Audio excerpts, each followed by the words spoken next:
Hello, everyone. Thank you for joining us for today's webinar. Leech, Tishman, and Nelson Hardiman are excited to continue our Healthcare from the Hot Bench webinar series. Today, we'll be discussing workplace violence prevention plans. This labor and employment issue affects healthcare employers across the United States and has recently created additional requirements for California employers with the passage of California's Workplace Violence Prevention Plan law, which just went into effect in July.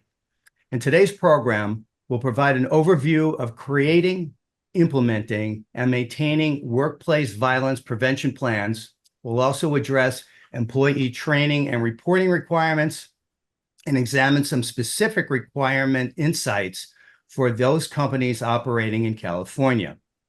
My name is Sandy Frey. I'm a partner at Leech Tishman and co-chair of our business restructuring and insolvency practice group. Now, it may seem a bit odd that I would be asked to moderate today's topic. However, I often work with California clients regarding reorganizations and bankruptcy issues. And since reorganization cases often involve operating companies, healthcare and employment issues are often inextricably intertwined with the reorganization. Since I know enough about employment and healthcare law to be dangerous, I'm often running to one of our two distinguished panelists today for advice and guidance in these areas. So I'm excited to be moderating this presentation today involving such an important and interesting topic presented by two professionals that I deeply respect. Without further ado, I'm joined by my colleague, Phil Toomey, who is the chair of our Labor and Employment Practice Group, as well as Harry Nelson, the founding partner of Nelson Hardiman and leading healthcare attorney. Bill and Harry have a wealth of knowledge on labor law concerns that affect healthcare professionals and would be sharing their unique insights on workplace violence prevention plans today. Good morning.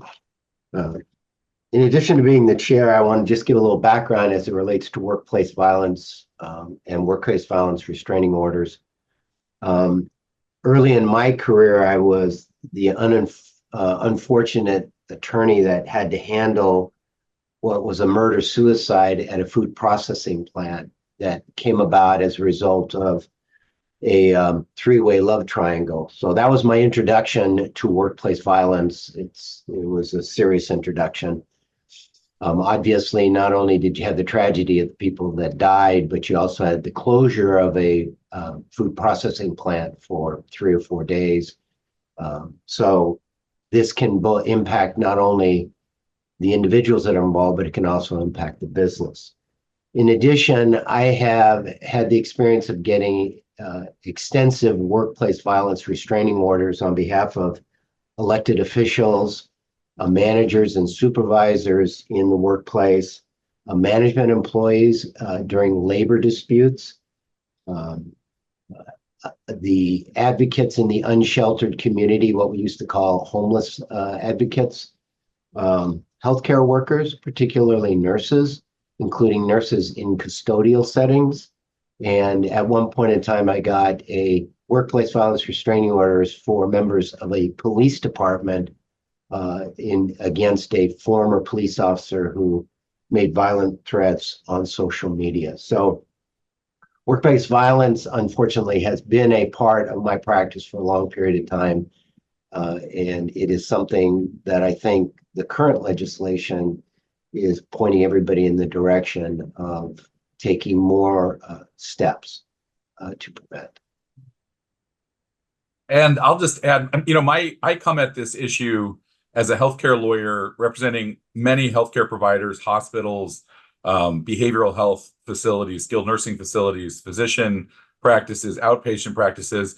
And for me, the issue of workplace violence has come up in a lot of ways. We're actually in the middle of an incident where there's been an accusation of workplace violence against a physician at a local hospital, involving law enforcement, involving the medical staff, and so this issue comes up all the time. Sometimes it's outside violence.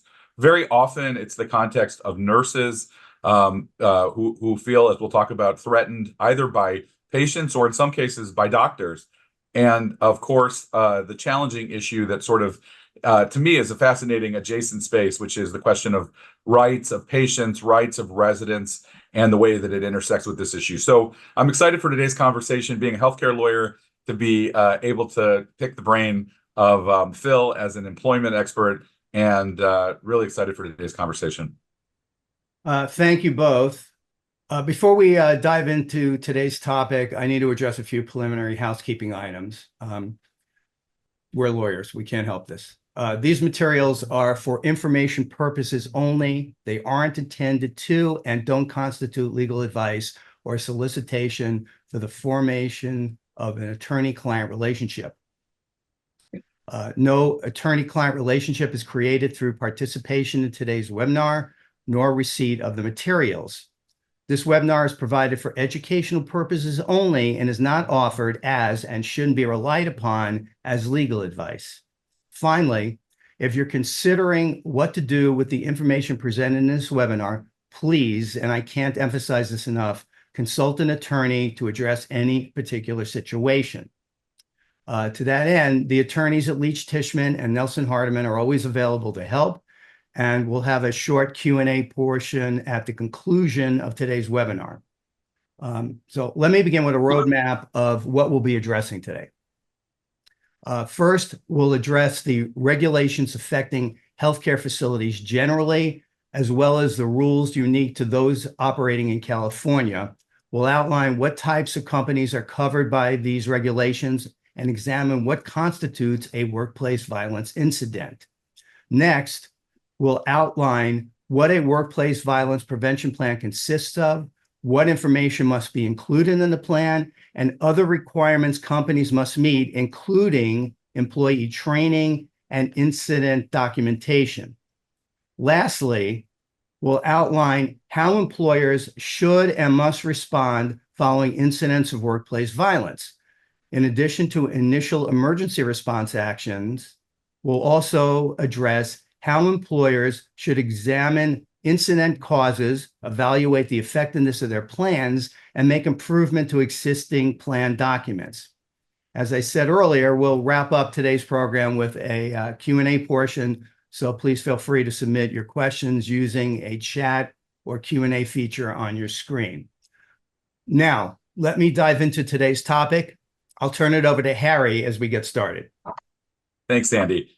So I wanted to just provide a little bit of context for this issue. You know, the issue of workplace violence generally is obviously getting to be an issue, but there's the attention to this problem in healthcare is really a subject of increasing awareness and realization that something different is happening in healthcare with respect to this issue over the last few years. The data from the Federal Bureau of Labor Statistics, you know, over the last 10, 15 years has shown that over 11,000 assaults have occurred in healthcare settings. About 20% of these occurred in nursing and residential care facilities alone. And there has been a terrible problem of under-reporting of the issue. So I thought it was helpful to kind of dig a little bit on what is unique about workplace violence in healthcare. Healthcare as a setting is has distinct sets of challenges. One is an openness to the public and to a lack of an ability to control or just to be selective in many health settings about who is present. Right, you have a duty under federal law and state law to treat patients in whose health is not stabilized in hospitals. You have family members coming into hospitals. So you have a distinct level of openness and stakeholders. You have sometimes have professionals like doctors who come and go from these facilities, but are distinct from them in many states, including California. You have nurses who are kind of a constant population. And there's also something unique about the nature of healthcare itself as a setting for violence. And we're going to talk more about what constitutes workplace violence, but for a broader set of issues, including harassment, intimidation, and threats. It's not that this is a brand new problem. It's been an issue for years, but it's clearly getting much worse when you look at the data. I also wanted to highlight that one of the challenges that's really been noted in general from the pandemic, but also just generally from the aging of the population, has been a challenge of a workforce shortage for healthcare professionals and burnout on the part of healthcare professionals, on health professionals, a rising threat from patients and clients. And I want to talk about that in just one of our next slides about why that's happening. A rising rate of coworker violence on coworker and violations of patients' rights, a rising rate of on-site criminal conduct. And I pulled these statistics from a few years ago out of one report, but basically in one study, 80% of nurses said they do not feel safe in their workplaces. And in another study, 82% reported physical assaults in the past year. Obviously, there's lots of differences from setting to setting, but this is a broad problem. In fact, this is data from the Bureau of Labor Statistics, but the incident rate of non-fatal workplace intentional injury, meaning violence, is roughly 5 times higher in healthcare and social assistance settings that are kind of healthcare adjacent than in other parts of the economy. And just to give you the baseline of the rate of non-fatal workplace violent incidents in all industries, in 2018, it was 2.1. In 2023, it's 5.7 out of 10,000. Just gives you a sense of how much it's risen across our society. But look at the numbers. These are healthcare numbers from 2018, and these would be higher today.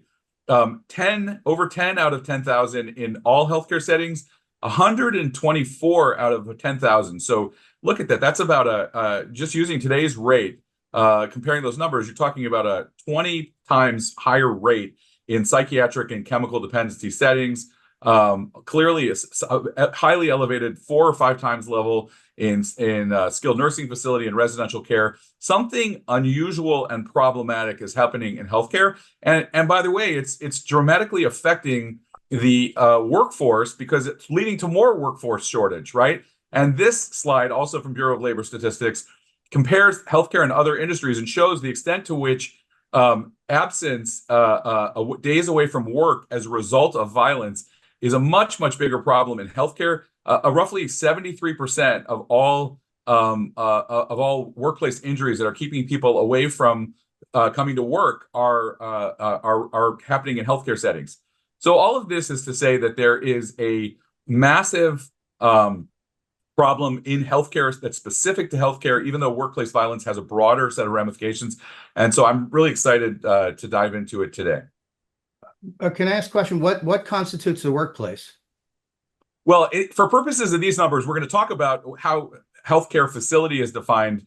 It's a good question in terms of the new regulations. But just in general, when I think about healthcare, you have a lot of different kinds of settings. You have some settings that are licensed by the state as hospitals. You have acute care hospitals. That's the sort of general category of hospitals. You have psychiatric hospitals, chemical dependency, recovery hospitals. You also have residential care facilities, right? Skilled nursing facilities where seniors are living. Assisted living facilities are a sort of lower acuity level of setting. You have all these mental health and addiction treatment facilities. So a wide category of those kind of residential facilities. And then you have a lot of outpatient ambulatory settings, physician offices and clinics, outpatient behavioral health clinics. And then you have home health services and hospice and services that are provided out in the field where violence is also occurring. So we're talking broadly about a workplace where healthcare may be provided in a dedicated location. It might be a licensed location, maybe an unlicensed thing like a physician office, and also happening in the field when home health workers or hospice or other kinds of mobile services are going out into personal residences, into residential care facilities. So a really broad set of places where healthcare and workplace violence are intersecting. Phil, would you like to get into the formal definition of workplace? Yes, I think to add to what Harry just said, he gave us a whole catalog of places. You can think of things even as halfway houses in the substance abuse community. You can think of all sorts of different areas. But from the legal perspective, I think that when we talk about what is a workplace, certainly we have the physical offices, and that's just a generic classification we have. There was a case that was decided a number of years ago. I cited it here. It's called the Integra Health Management. And the importance of that case was that it was an OSHA case, Occupational Safety and Health Administration case. And they brought a citation against Integra Health as a result of one of the nurses actually being killed in a home healthcare setting. She had raised a number of complaints, and there's an extensive history and there's an extensive litigation base. But the larger issue was, in that case, was whether or not an employer in a healthcare setting had an obligation to reasonably maintain the safety of a workplace that it really had very little control over, and when OSHA had not provided specific regulations. In the OSHA law, there's a thing called the General Duty Clause, and the General Duty Clause imposes on every employer to provide a reasonably safe workplace. And that phrase sounds pretty acceptable, except, if you're dealing with a manufacturing facility or you're dealing with a law office or an in-house medical practice. But when you have these tentacles going out into the community, when you have small locations, which may be affiliated with a larger location, the physical office part of it kind of disappears. And what Integra Health stood for is that you don't need to have specific regulations or specific law. The law is going to impose upon every employer an obligation to take reasonable steps to have a reasonably safe working environment. And why is that important? Well, we're going to move on to the Alara Caring case, which is another home health care services case. And in that case, this was a number of nurses who were attending to people in their homes, and the individuals in the homes were aggressive, both verbally and physically, to the nurses. And Alara Caring didn't take adequate steps. They didn't have a written program. They didn't engage in training. They didn't engage in follow-up. And in this case, and this is a current case that's going on right now, the Secretary of Labor has imposed a proposed penalty under OSHA of almost $162,000. That's a large number for a penalty, for a citation. But more importantly, if you litigate this type of citation and you lose it, it's going to establish certain precedents that may apply in later civil litigation. The other thing is that if an employer, especially an employer in a healthcare setting, is aware of and fails to take steps to improve their safety on the job, then in any workers' compensation case, a serious and willful enhancement can be added, which can add significantly to the value of the case. So from a legal perspective and from a financial perspective, it's important to understand that the workplace really extends in the law far beyond a building. And as we emerge from the post-COVID shutdowns, it seems like everybody is working remotely in some manner. And, I've had employers come to me and say, do you mean that if my billing clerk is working from her home, I have to be worried about whether or not she has a safe workplace? And the answer is, I'm not sure that you need to be worried about it, but it certainly is something that you should consider. So I guess the question next is if we're going to have a duty imposed upon you, what do you need to do? And in California, California legislature enacted SB 553, which really is just a workplace violence prevention plan. Now, from my perspective, in the healthcare setting, workplace violence prevention plans, whether they're called such an item or not, have sort of been a standard to be looked to for some time now. But now we have it as a statewide mandate. And what it really means is that there are certain things that every employer must have, and the failure to have those things will not only constitute a failure to be acting reasonably, will also constitute a failure to provide a reasonably safe workplace. The violence prevention in the healthcare is handled on the California Code of Regulations. Those are far more extensive than we can summarize here. But by and large, it focuses my mind on three specific items. So you need to have a written plan, you need to have documented training in the plan, and obviously you need employee engagement. I told you there was only three. I'm going to slip in the fourth one. The fourth one is under the statute. There are requirements to document incidents which amount to workplace violence, and we're going to cover that in a few minutes. Phil, which employers are covered? All employers in the state of California. And so what does that mean? If you're a out-of-state employer and you happen to have a California office, are you covered? The answer is yes. So I actually want to use that just as a springboard to talk about the who's covered by the Title 22 regulation that we alluded to just a minute ago, this section 3342. So really important to stress here, because there's a lot of confusion. I'm getting calls from companies, from physicians and others who are very confused. The point that Phil, that you just made is so important. All employers are covered by this, even though the Title 22 regulation that is specific to healthcare settings only references a subset of settings, namely facilities where people are admitted and stay for 24 hours or longer, meaning hospitals of all kinds, acute care hospitals, behavioral health hospitals, chemical dependency hospitals, congregate living health facilities, which are sort of small scale facilities, a lot of eating disorder programs, and places where people might stay on a vent or trach,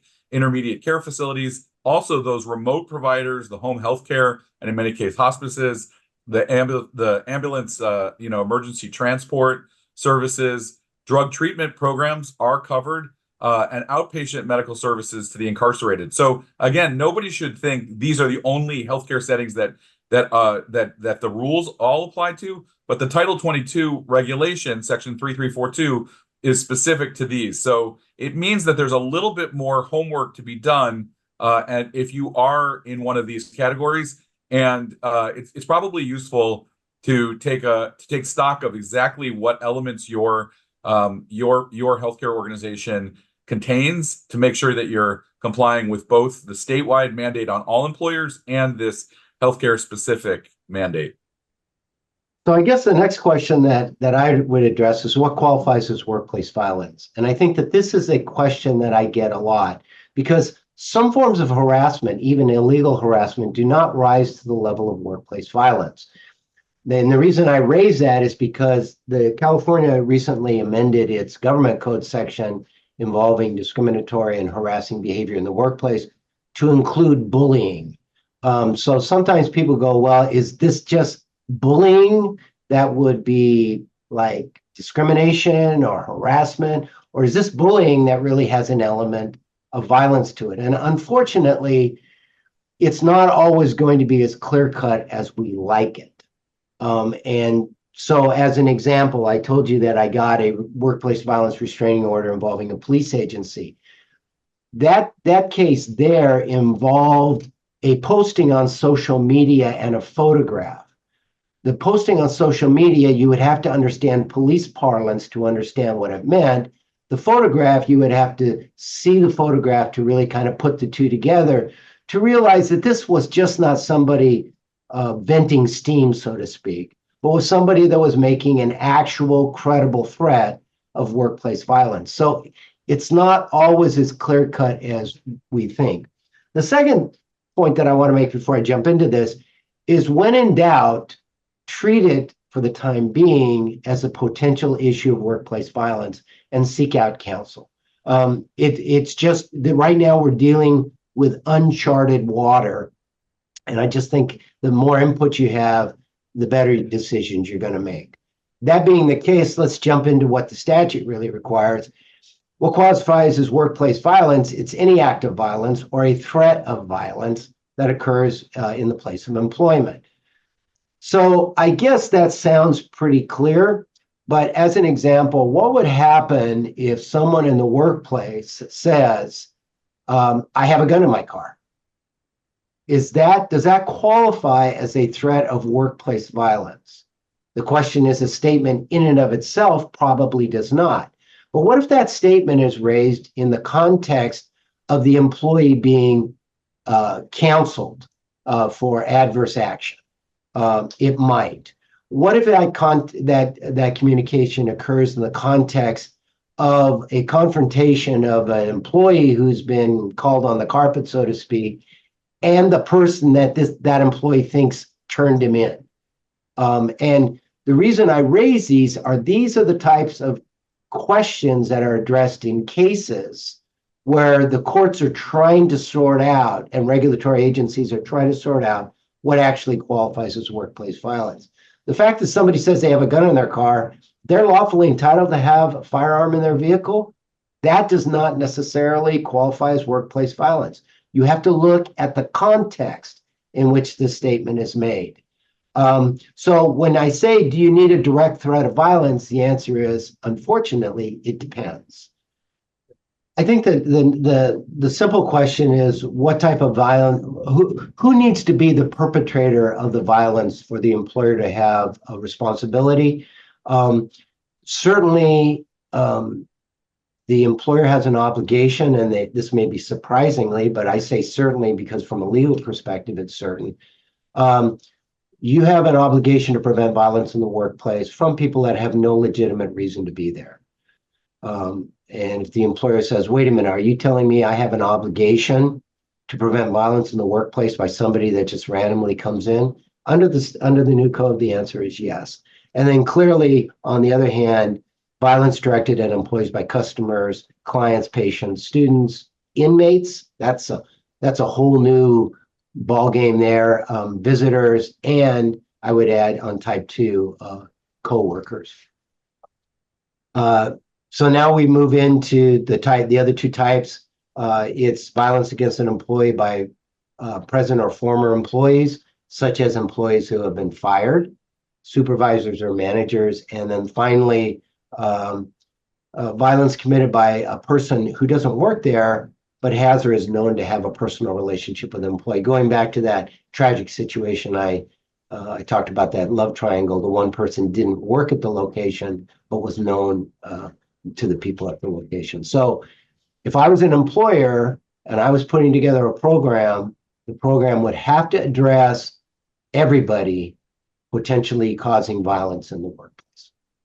I just wanted to, highlight one thing that's fascinating to me about this typology of these four kinds of workplace violence is that the way that the law is written and the way this is being addressed omits a very important category of what I would call violations of residents' rights. And we're seeing this both in the sort of reevaluation of what constitutes elder abuse in skilled nursing facilities and quite seriously in behavioral health, mental health, and addiction residential facilities, where we're seeing a high level of allegations of violation of rights in the way that residents are treated, in sexual conduct with residents, and it's a whole category. I just pointed out to say that while this law is an advance on identifying a problem, it does not comprehensively address the issues that healthcare organizations need to be thinking about. And that's yet another kind of adjacent problem that I hope employers will reevaluate and think about as they're implementing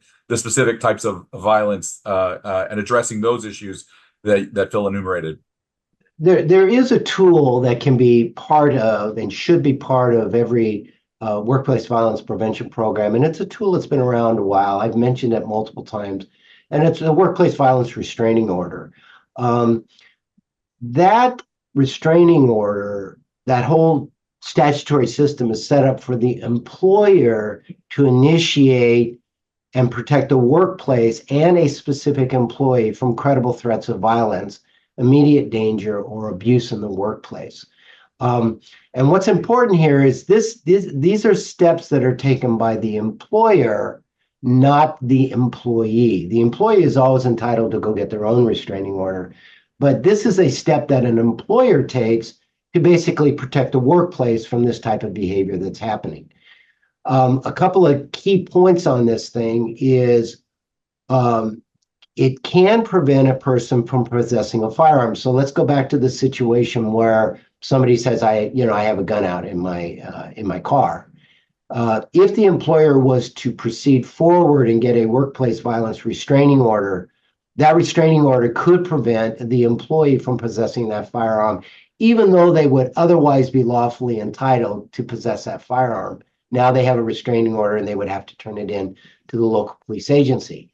The more important thing is that if the employer has a workplace violence restraining order and an incident then arises, when the police arrive, they will arrest the person who is violating the restraining order. They have it's what we call an easy hook and book. In other words, they just show up. They have a copy of the restraining order. It's in what we call the CLETS system, CLETS. It's in the CLETS system. They show up. The person is in the system. The person is in violation of that restraining order. They put them in handcuffs. They put them in the back of the patrol car and they leave. If you don't have a workplace violence restraining order, many times the officers are going to require, the responding officers are going to require a much higher showing, almost to the extent of an actual threat of violence. So is this an important tool to have? Yes, it's a very important tool to have. More importantly, if we go back to something I said earlier, it's part of the reasonable steps an employer should take to prevent violence in the workplace, whether they're a healthcare employer or otherwise. So I do think that most employers need to be clued into it. How difficult is it to get the workplace violence restraining order? It's actually not that very difficult. There's 3 steps to it. First, you file a paperwork with the court. The court issues what's called a temporary restraining order. That lasts for about 14 days. That just keeps everybody apart. Then the court has a hearing. The hearing is by a judge only. If at the end of the hearing, the judge determines that a credible threat of violence has occurred, then the judge can enter an order. That order lasts for 3 years. And that's the process. And it's fairly simple and straightforward. So I guess the next question is, all that being taken in account, what is a workplace violence prevention plan? So under the law, the employers are now required to establish, implement, and maintain this prevention plan. And again, as I talked about a little earlier, it is a comprehensive written document. But the more important thing is it has to be tailored to the specific work site.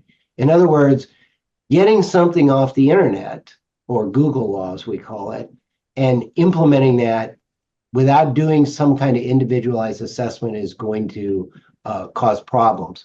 Now, the Cal OSHA, for most employers, Cal OSHA does have model plans, but just adopting the model plan is not a safe harbor. It doesn't guarantee you a free get out of jail card, so to speak. You can take the model plan and you can take a look at your workplace, and you're obligated to take a look at your workplace and determine whether or not that model plan meets the requirements, these 13 requirements that are there. So there's a whole series of items that are on these slides. I'm just going to highlight a couple of them. The first one is you need to have an individual who is responsible for implementing the plan.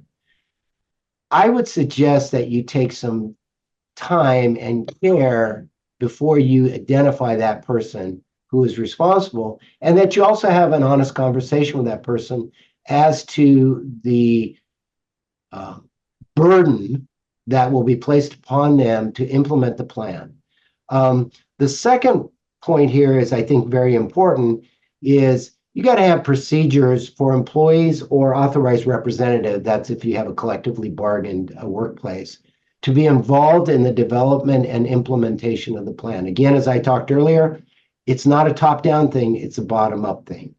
I want to look at the last point in the second column, and I'm going to talk a little bit about that in a while. You got to have an effective procedure for responding to actual or potential workplace violence emergencies.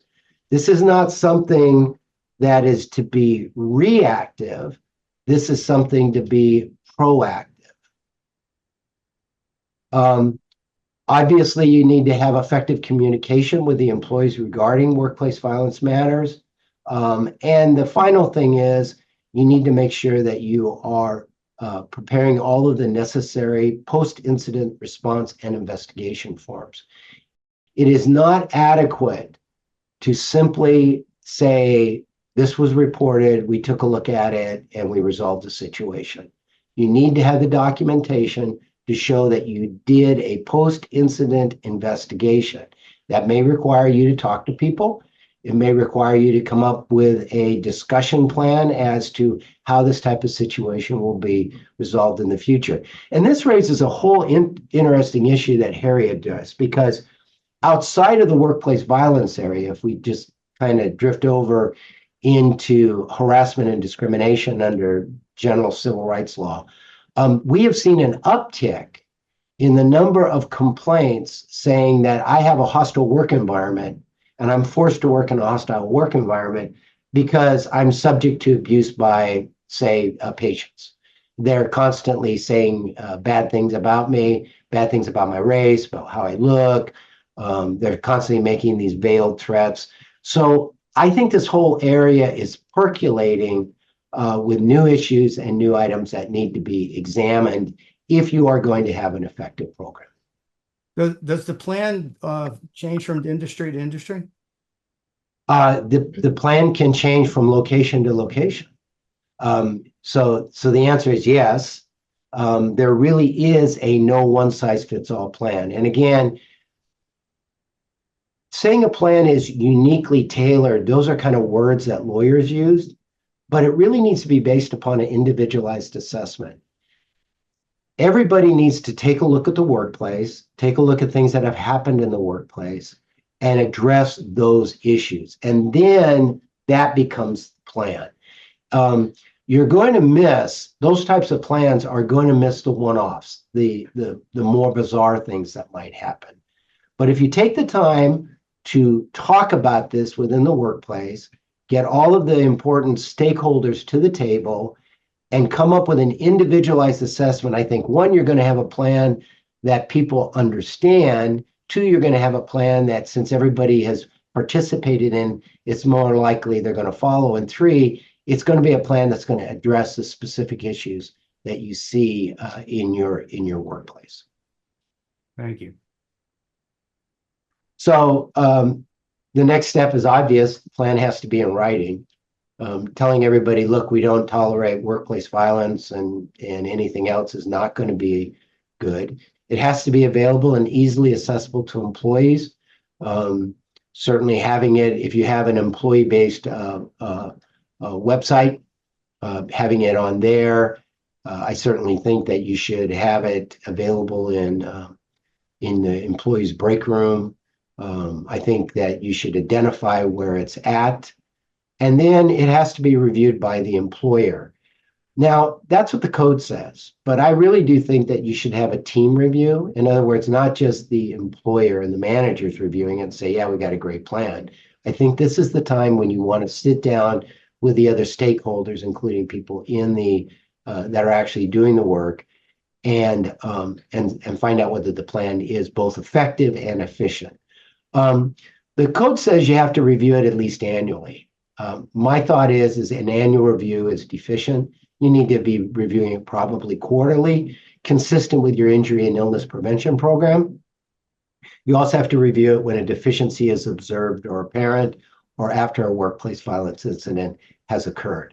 Once again, you need to document what it is that you're doing. What type of training is required? I guess the easy thing is effective training. There are services that are available to train. There are lawyers that will come in to train. Sometimes the best training is really kind of a team training, having some people come in and say, look, these are the types of situations that we see on a regular basis in the clinic or in the residential treatment program or in the halfway house. And this is how we try to address those issues, having someone come in and speak from the legal side as well.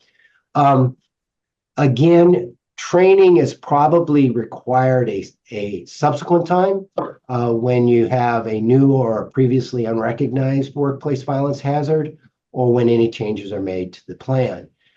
I think it's really important, just go back to this training thing. It is really important not to allow a lot of time to elapse between the time somebody shows up on the job and when they're trained in the workplace violence prevention program. I think that some employers, certainly none that are listening to this webinar, but some employers think that if they do an annualized training, they lump it in with their sexual harassment and anti-bullying training and their open benefits enrollment, that's effective. And I don't think that that's So you could have somebody that's on the job 11 months, 3 weeks, and not be trained in the program at all. I think you're asking for problems, and I think certainly training somebody as part of their onboarding program in the workplace violence prevention program is something you should do, and something that you should document.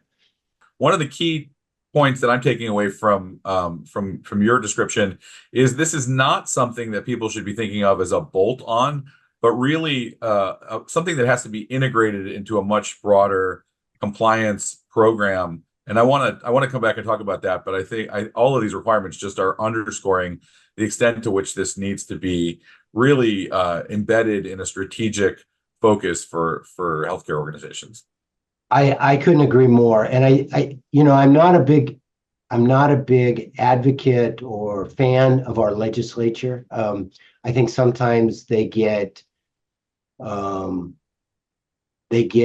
into the weeds too much without understanding the difficulties there are in running a business, and in particular running a medical practice. But I think this is one of the exceptions to that rule. I think they have turned a laser-like focus on this issue, and have brought this issue to the forefront. And this is the time when you need to move forward. And I agree with you, moving forward on a comprehensive basis, I think is important. I think in the healthcare setting, we would all say that a facility that doesn't have a SHARPS protocol is not in compliance. And why would you not have that? That's something that happens all the time, and a procedure for having to deal with a SHARPS incident. I think our legislature, and certainly the regulations that are coming out, are saying this is something similar. The final thing is documentation and training. It's pretty simple. And maybe if I take a step backwards, we used to have in the construction industry, we used to have a thing called weekly tailgate meetings, where a supervisor would gather together everybody working on a job site. They would have a clipboard, they would have a small agenda about items to be covered, and everybody there at that tailgate meeting would sign that clipboard.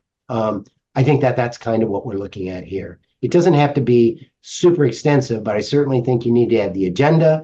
You need to have everybody sign and date it, that they were there, that they were trained, and you need, it would be helpful if you kept the materials.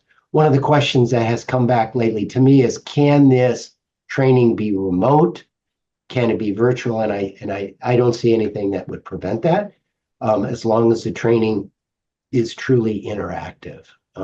And that's always an issue on, if you record something and then you play it, how do you know that the person is really watching and listening to it as opposed to taking a nap?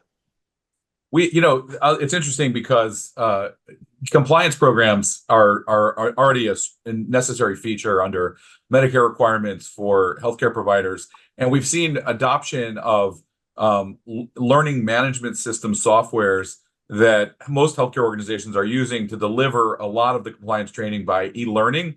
So I think your points are making it clear that it may be necessary to take this beyond just the online training, but I think that is critical, because when I think about the documentation topic, one of the things that we're always trying to inculcate into healthcare organizations, is this truism that if you didn't document, as far as the government and insurance companies and everybody else is concerned, it didn't happen.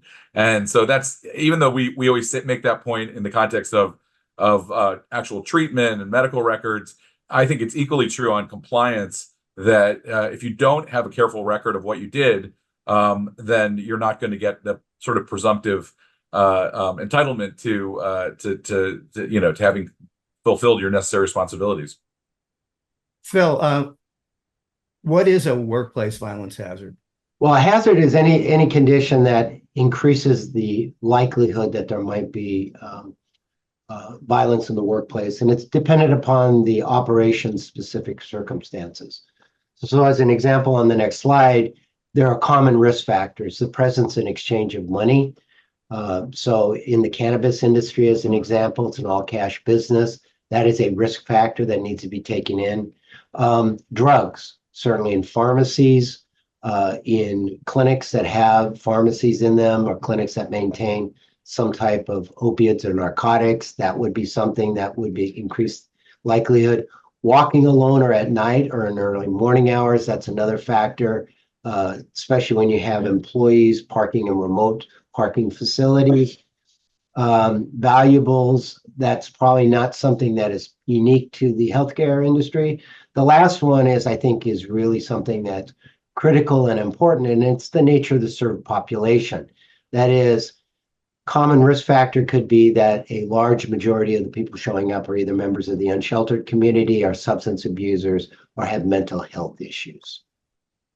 I wanted to just add a note here, Phil, on your last point here. I think this is so important when we are looking at why have the numbers jumped so significantly around workplace violence in healthcare. I think it's very important to remember that if we go back to pre-2010, really behavioral health issues were outside of the traditional healthcare framework to a large extent. It was only when the Affordable Care Act mandated that all payers and all insurance plans and government programs cover treatment of substance abuse and mental health that you began to see this dramatic expansion in these issues and these in patients with these challenges coming into facilities.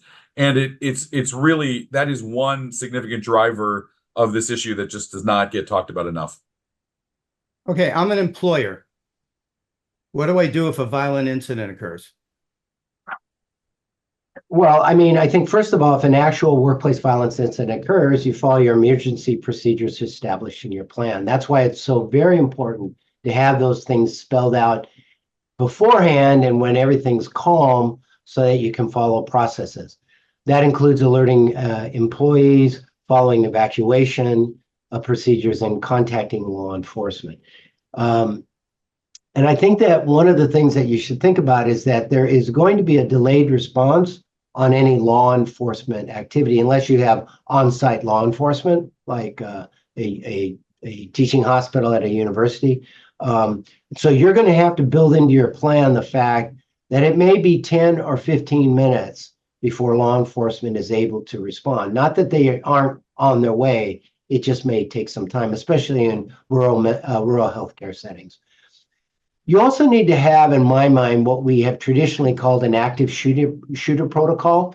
And I don't expect anyone to have any expertise here. Certainly working with local law enforcement, their community service officers, they can try to help you walk through this process. When I use the word active shooter, I'm not necessarily limiting it to firearms, even though that's what the phrase references. It could be somebody with an edged instrument, such as a knife. I had a case involving somebody that had a 3-foot machete. So those are situations that you need to anticipate and build in a protocol. And here's a statistic that I found in preparing for this thing, which I thought was overwhelming to me. And this is in 2023. The Cleveland Clinic. Now, understand the Cleveland Clinic has offices all over the place. The Cleveland Clinic confiscated 30,000 weapons in 2023 from patients and visitors at its U.S. facilities. Now, those weren't all guns. Some of them were scissors. Some of them were knives. Some of them were other instruments that could be used in an aggressive fashion to cause physical harm. But that's a huge number just at one facility, just at one group of facilities. So this is something that is current, and it's something that I think you need to build into your plan. That's why I keep going back to the fact that it's not a one-size-fits-all type of plan. And then finally, after you have had an incident, unfortunately, if you do have an incident, you must investigate the incident. You must involve and interview all of the parties. You have to review security logs and camera footage. And here's an important point. A lot of security video overwrites itself. So you need to be familiar with, and take some time as part of the plan, what is the override. So you have a loop on security video. Sometimes it's overwritten in 24 hours. Excuse me, sometimes it's overwritten in 30 days. understand what that is, because if you have a very short period of time, you've had an incident, you need to immediately contact whoever would be responsible for that video and extract that video. And then you gather other relevant information. And then you got to determine the likely cause of the incident. And then, and this is most important, you have to document that you took corrective action to mitigate the hazard and prevent similar incidents from happening in the future. Finally, there is a requirement under the code for an incident log. And that log, it's pretty straightforward, but the log is based upon information that was gathered during the investigation. You must omit from the log information that allows identification of the person involved in the incident, such as their name, phone number, address, or other personally identifiable information. So this is really a top-level log that just documents the incident. And then you must, after you have an incident, you need to go back to your workplace violence prevention plan and conduct an entire review, which means, once again, you need to do an individualized assessment that is a result of an inspection, a review of your plan, and conduct additional training. And then here are the time limits that you have to keep these records. Training records have to be kept for 1 year. Violence incident laws have to be kept for 5 years. Records of workplace violence, hazard identification have to be kept for 5 years. And records of workplace violence incident investigations have to be kept 5 years. These records are in addition to the Cal OSHA records that you must maintain. And just coincidentally, these records need to be available for inspection by employees and also by employee representatives. In other words, representatives of the unions. So I just wanted to offer a few takeaways on all these requirements, Phil, that you just ran through.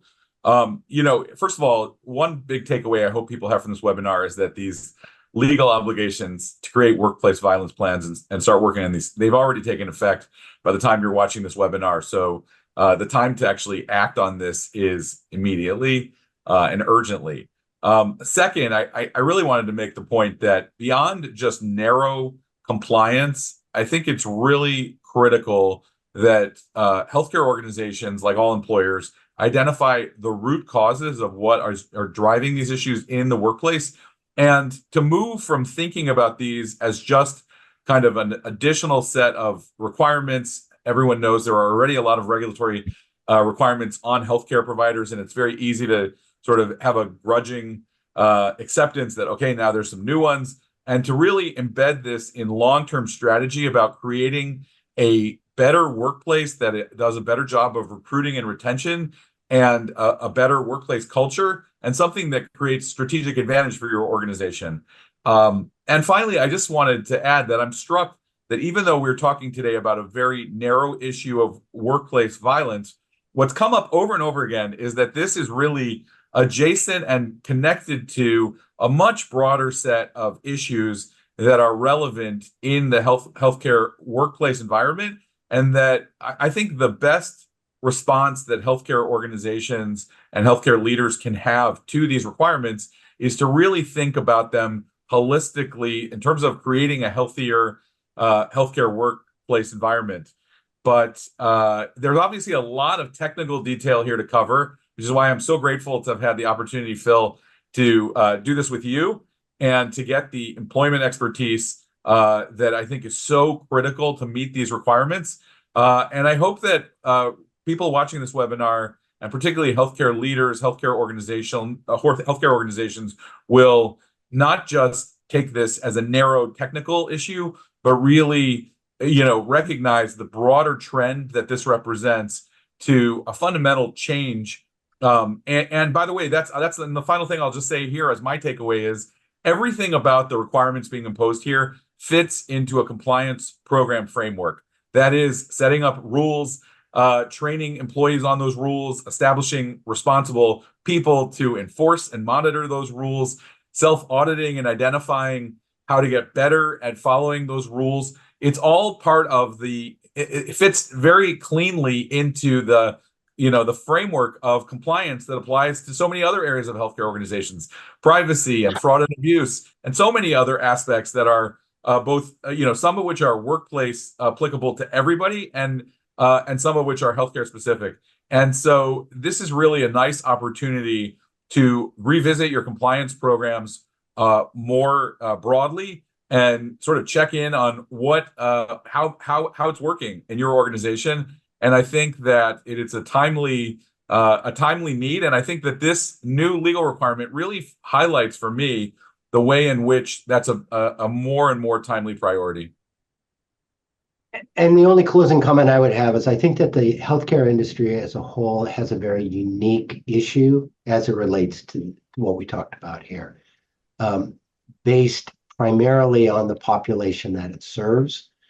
And as a simple question that I would close with is, if you don't have a policy in place that says, for an example, what does the person at the front desk who is checking people in or is dealing with the people before they're seen in the back office or before they're seen by the healthcare professionals, what does that person do if something is happening that they're concerned about?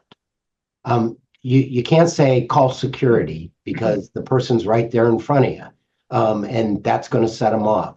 So if you don't have something in place as simple as codes, as an example, that the front desk should look at, you need to take a very strong look at your workplace safety, because if you can't stop it at the front desk, there definitely will be an issue down the road. And the people the employees need to know that their employers are concerned about them. And the legal issue, going back one more time, is in California, every employer is obligated to provide a reasonably safe workplace environment. And there's no dodging that issue anymore. So, Phil and Harry, thank you both for your insights on this intricate area. I think you've taught us that workplace violence prevention plans are an issue, and it's an issue of paramount importance, and employers should address them regularly, both to ensure that they're keeping their employees safe, as well as maintaining compliance. It looks like we have a few minutes available for questions, not a lot because we've gone over. So I'd like to open up the floor for questions. I want to remind everybody to use the Q&A feature, or you can email your questions to Phil and Harry directly at the email address on your screen. So while we're short on time, there is one question here that I has popped up that I do want to ask you guys. Should an employer get a workplace violence restraining order even if the employee doesn't want to? If that question comes to me, the answer is yes. I mean, if you think that there's been a credible threat of violence in the workplace, even if the employee feels it's going to make their situation more difficult, I think your first and primary obligation is to ensure safety in the workplace. And so it's a difficult call, no question about it. It's a difficult call. But since the statute is written specifically for the employer to make the application so that the workplace remains safe, I do believe that even if the employee says, I'd rather you not do this, the employer does have an obligation to move forward. Harry, and particularly in the healthcare industry, if I've got a employee who I've had an issue with that I've terminated, do I have an obligation to report that anywhere? So there are statutory requirements in California and in many states for what types of activity needs to be reported depending on the category of employee. There are certain things, it's very important to look at exactly who you're dealing with. For example, if it's a nurse, to look in California at the Board of Registered Nursing's requirements for the mandatory reports. The big issue I would flag in many healthcare organizations is, peer review credentialing requires peer review bodies, medical staffs, to make reports to national agencies so that, important information that was a medical disciplinary cause or reason for a potential action, right? So a physician, for example, in a hospital who might be who might be terminated for a workplace violence incident, the effect that termination or that action has on their privileges will be reportable under state law and under federal requirements. And so there are going to be settings in which workplace violence is absolutely reportable, but it is specific to the particular kinds of credentials and the particular requirements of licensing boards. So that's where organizations should be looking for that question. Phil, can I incur liability if I don't? No. Yes, you can incur liability if you don't. If say you have someone who is engaged in workplace violence, they go to a subsequent employer and they engage in the exact same behavior, and you gave them a clean bill of health. In employment law, we call this exporting our problem. So you intentionally don't provide information that is relevant to the workplace safety. I do think that there's exposure and liability. I say that also with the idea that some people go, well, gee, if I say something, then aren't I violating certain privacy acts, or aren't I doing something that's going to get me in trouble with the employee I reported on? And the answer is that you do have certain statutory protections to provide truthful information without malice. Thanks. I'd like to thank everybody who submitted any questions. However, unfortunately, that's all the time we have available today. If you didn't address, excuse me, if we didn't address any specific question, we'll be sure to follow up with you directly. And we'll be sharing a copy of the recording today of this program, as well as the PowerPoint slides to everyone who attended today. If you'd like to connect with Phil or Harry, please don't hesitate to reach out at the email addresses you see on the screen. If, on the other hand, you'd like to go directly into bankruptcy, please don't hesitate to contact me. Sorry, I had to do a plug. Phil and Harry, thank you for sharing your perspectives on this important topic today. We appreciate your insights on how the laws regulating workplace violence prevention plans are changing and how important it is for employers to maintain compliance. We hope that you'll be available to join us on August 22nd for our next webinar on harassment and violence in the behavioral health environment. Phil and Harry will again be joining us to address the unique challenges faced by professionals working in behavioral healthcare setting. You can also join us for other programs in our Healthcare from the Hot Bench series, where we'll continue to address hot topics in healthcare and labor law. Some of our topics include expanded leave considerations, HIPAA and data privacy concerns, and protected workplace activity. You can learn more about each upcoming webinar or the series as a whole by visiting Leech, Tishman, or Nelson Hardiman's websites. We hope to see you in the future. Once again, thank you for joining us today and have a great day. Thank you. Thanks, everybody.